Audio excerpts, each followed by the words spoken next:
Assalamualaikum warahmatullahi wabarakatuh. Kembali lagi dengan saya, Taferde. Hari ini saya akan mengulas satu video yang seorang mantan Nasrani atau Kristen yang sekarang menjadi mualaf. Dia bertanya kepada pendeta, seandainya dia kembali menjadi Kristen juga, Injil mana yang jadi pedoman? Karena beliau ini bingung, begitu berbeda-beda Injil. Hanya beliau bertanya kepada pendeta. Mau tahu dengan video yang ini? Mari kita sisihkan video yang satu ini.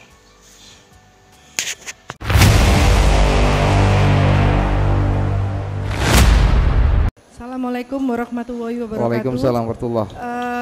Saya mewakili teman-teman dari Tionghoa Muslim. Bukan, Tionghoa Muslim, TM. Ya. Nggak ada.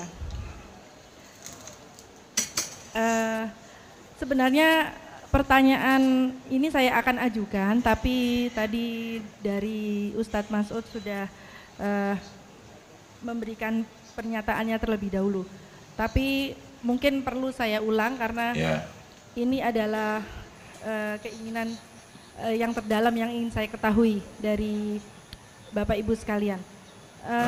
Pertanyaan pertama, jika saya ingin masuk Kristen kembali, originalitas Injil mana yang bisa saya gunakan sebagai acuan?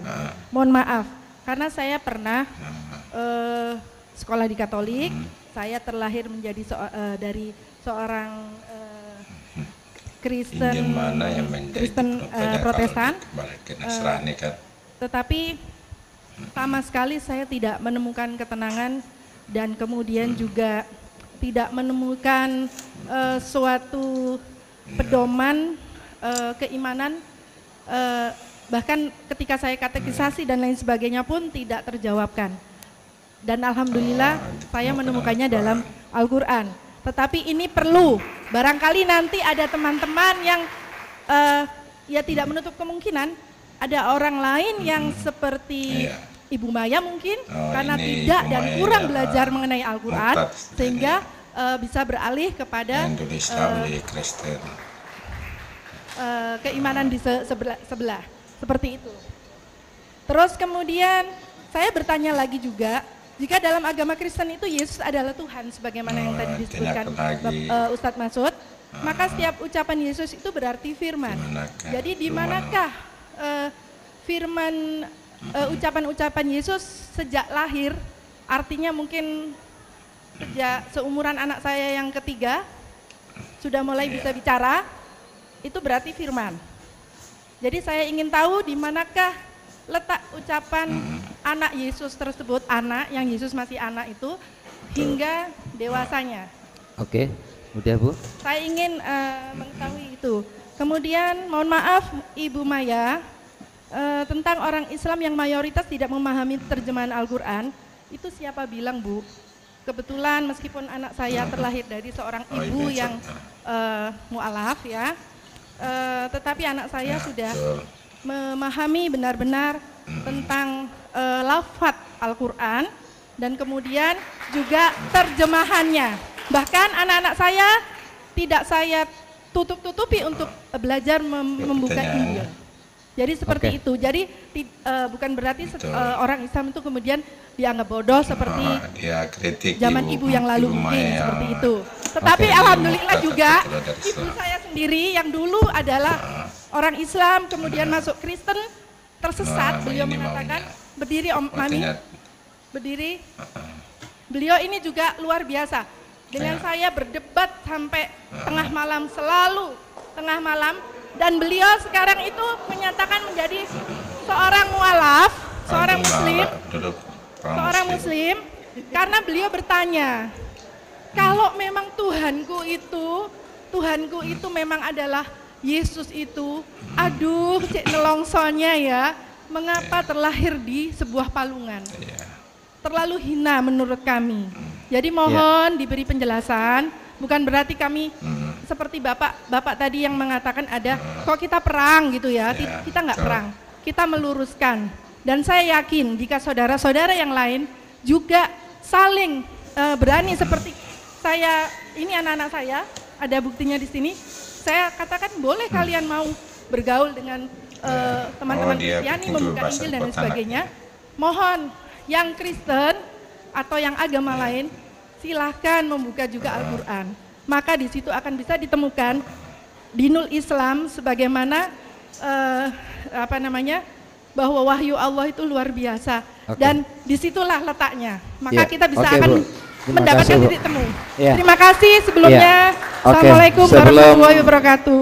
Sebelum dijawab, mungkin nanti bisa menjadi catatan dari para pendeta.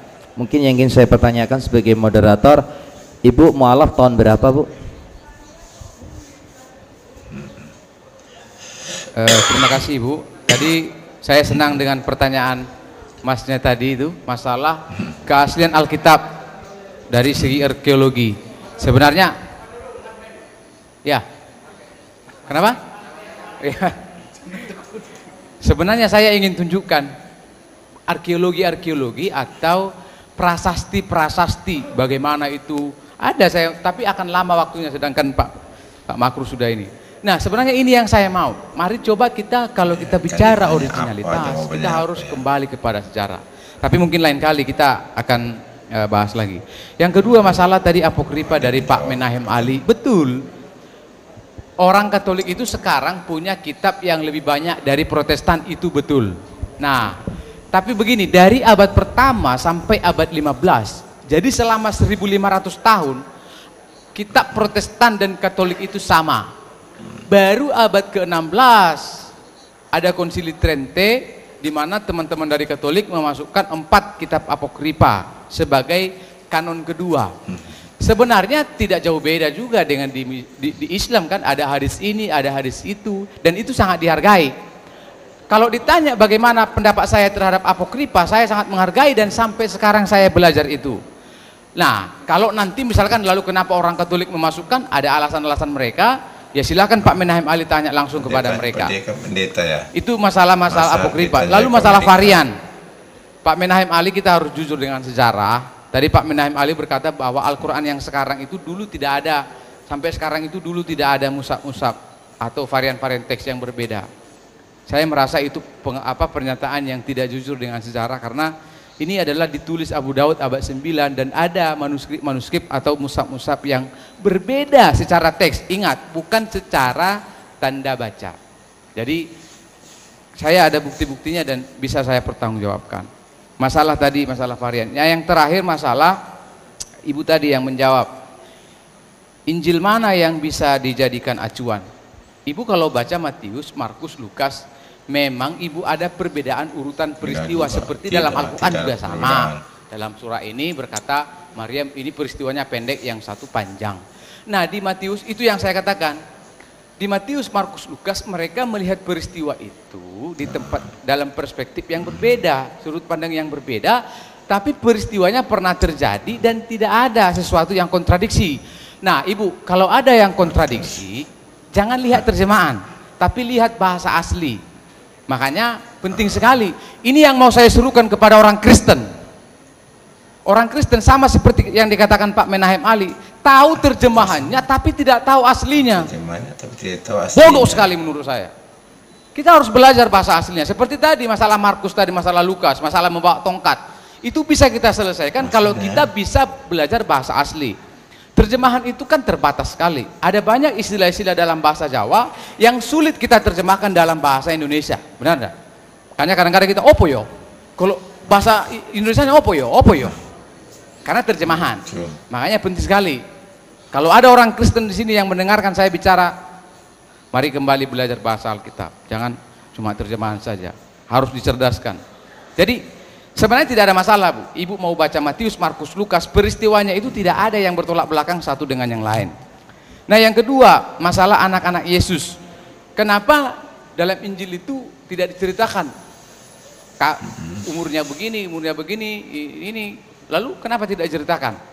Itu kembali saya katakan. Yang menulis Alkitab adalah orang Yahudi, sehingga ketika kita ingin memahami Alkitab ini dengan benar, syarat satu-satunya kita harus belajar tradisi Yahudi. Tradisi Yahudi, kebiasaan Yahudi, seseorang itu bisa melayani itu minimal usianya 30 tahun. Ada semua dokumen-dokumen kunonya. Minimal 30 tahun. Makanya ketika Yesus, Isa Al-Masih melayani dalam Injil itu, beliau baru melayani setelah usia 30 tahun, setelah sinkron dengan aturan-aturan. Berarti kalau gitu Injil itu kan memang untuk orang Yahudi, bukan untuk seluruh umat manusia seperti dalam Al-Quran. Tidak. Perlu Sama digarisbawahi, seperti Pak. begini, Ibu. Apakah Al-Quran hanya sama untuk orang Arab saja? Diturunkan dalam bahasa Arab? Kan tidak juga. Kebetulan saja Nabi Muhammad diberikan oleh ridho Allah untuk menerima wahyu Allah, kan? Kan sama saja. Tidak juga Al-Quran hanya untuk orang Arab. Orang Batak pun banyak yang Muslim. Iya kan? Keluarga saya juga ada yang Muslim. Iya, orang kita Chinese juga seperti itu, orang Muslim. Bukan berarti harus orang Arab. Ini harus kita jujur. Jadi mari Bapak Ibu kita jujur dengan sejarah. Saya senang sekali tadi dengan pertanyaan Martin tadi. Cobalah kita kalau dialog ayo kita akui dengan secara jujur. Kenapa ada pembakaran Quran? Kenapa ada ini? Kalau tidak ada masalah teks. Iya. Nah, saya sudah berbincang-bincang dengan Pak Makrus sama Pak Menahem Ali. Kalau masalah originalitas Alkitab sama Quran itu, kalau kita jujur dengan sejarah, maka kita harus jujur bahwa studi ini sangat kompleks, rumit, ribet. Sebenarnya satu hari begini nggak bisa. Di luar negeri, tema ini dibahas 3 hari, dari pagi sampai malam. 3 hari. Karena saya akui kalau kita belajar lihat Alkitab, ada banyak persoalan-persoalan seperti kritik teks. Itu Pak Menahem Ali sudah belajar dan beliau pasti sudah tahu kerumitannya. Dan ketika saya juga lihat mushaf-mushaf yang berbeda, ini juga perlu metode-metode atau pandangan-pandangan yang tidak mudah, saya katakan tidak mudah. Sebenarnya kalau mudah-mudahan, kalau masalah gampang-gampangan, orang Kristen pun bisa dengan langsung berkata, yang penting ini firman Allah, apapun kesalahannya firman Allah. Itu masalah gampang-gampangan. Tapi kalau kita mau jujur dengan sejarah, saya katakan untuk mempelajari ini butuh perjuangan yang berat. Karena banyak teks-teks kuno yang harus kita bandingkan. Sama dengan Al-Quran. Kalau kita mengatakan yang penting firman Allah, firman Allah, firman Allah, itu namanya ilmu pokoknya. Coba, mari kita jujur dengan sejarah, lalu kita berdiskusi dengan objektif, dengan jujur. Itu yang saya mau.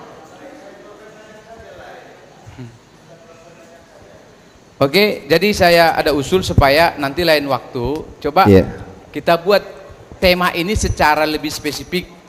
Misalkan kita masih punya waktu 5 menit. Monggo. Oke, itulah video dari saya. Jangan lupa ya, subscribe, like. Saya tidak video ini tidak saya membandingkan agama saya dengan agama yang lain, tapi untuk jadi interpretasi atau menjadi pelajaran buat kita tentang agama kita masing-masing. Semoga video ini menjadi manfaat dan insya Allah kita ketemu lagi di video-video yang berikutnya. Oke, assalamualaikum warahmatullahi wabarakatuh.